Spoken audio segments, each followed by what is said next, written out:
Bonjour Mickaël. Bonjour Brice. Alors la rupture conventionnelle, qu'est-ce que c'est? La rupture conventionnelle, c'est une rupture du contrat de travail. C'est le troisième mode de rupture après la démission, le licenciement. Il y a maintenant, depuis le 25 juin 2008, la rupture conventionnelle. La rupture conventionnelle n'est pas possible dans les cas où il y aurait une procédure spéciale de licenciement. Ou lorsque la démission est interdite, par exemple, ou du moins n'est pas possible, par exemple en cas de CDD. Donc il ne peut pas y avoir de rupture conventionnelle quand les gens sont arrêtés en cas d'accident du travail. Il ne peut pas y avoir de rupture conventionnelle donc dans un cas d'un CDD, un contrat d'apprentissage. La question se pose en cas de maladie non professionnelle.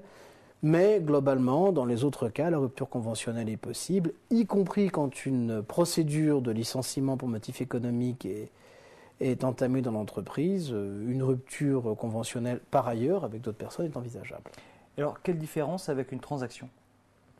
La transaction est là pour éteindre un contentieux qui serait né de l'exécution de la vie du contrat de travail. Donc c'est différent.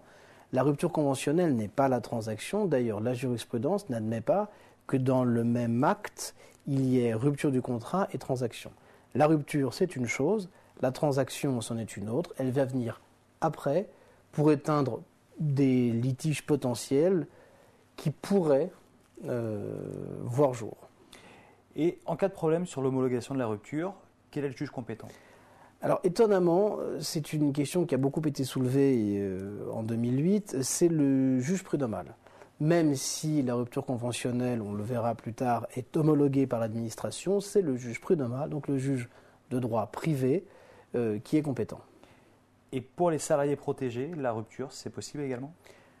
La rupture conventionnelle, c'est possible, ça ne sera pas homologué par la même autorité, ça ne sera pas la directe, mais l'inspecteur du travail qui sera l'autorité appelée à homologuer la rupture.